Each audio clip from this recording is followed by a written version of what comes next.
یا کوئی تفریق کاری کا بھی عنصر شامل ہو سکتا ہے، لیکن تفتیش کے بغیر کچھ بھی کہنا ابھی ممکن نہیں ہے۔ ابھی تک جو اطلاع ہے 8 زخمیوں کی اطلاع ہے، اور ہم یہ ابھی اسرٹین کر رہے ہیں کہ کوئی ڈیڈ باڈی تو نہیں ہے ہاسپٹل میں، تو وہ جب یا اللہ نے بچا دیا آج ہمیں۔ ابھی یہ مسکن سے ہم لوگ جا رہے تھے اور یہاں پہ بہت زبردست بلاسٹ ہوا ہے، پورا بلینک اڑ گیا ہے، پورا فلیٹ اڑ گیا ہے، شاید کسی ہوٹل کی وجہ سے ہوا ہے۔ کہ یہ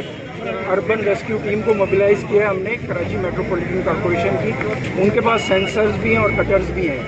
تو وہ سب سے پہلے ہم یہ دیکھیں گے کہ اگر کوئی زخمی اندر موجود ہے اس کو وہاں سے نکالا جائے، یہ نمبر 1 پرائرٹی ہے۔ ایک دفعہ یہ چیز ہمیں کلیئر ہوگی کہ زخمی سارے نکال لیے گئے، تو اس کے بعد یہ بلڈنگ بھی ڈینجرس ہو گئی ہے،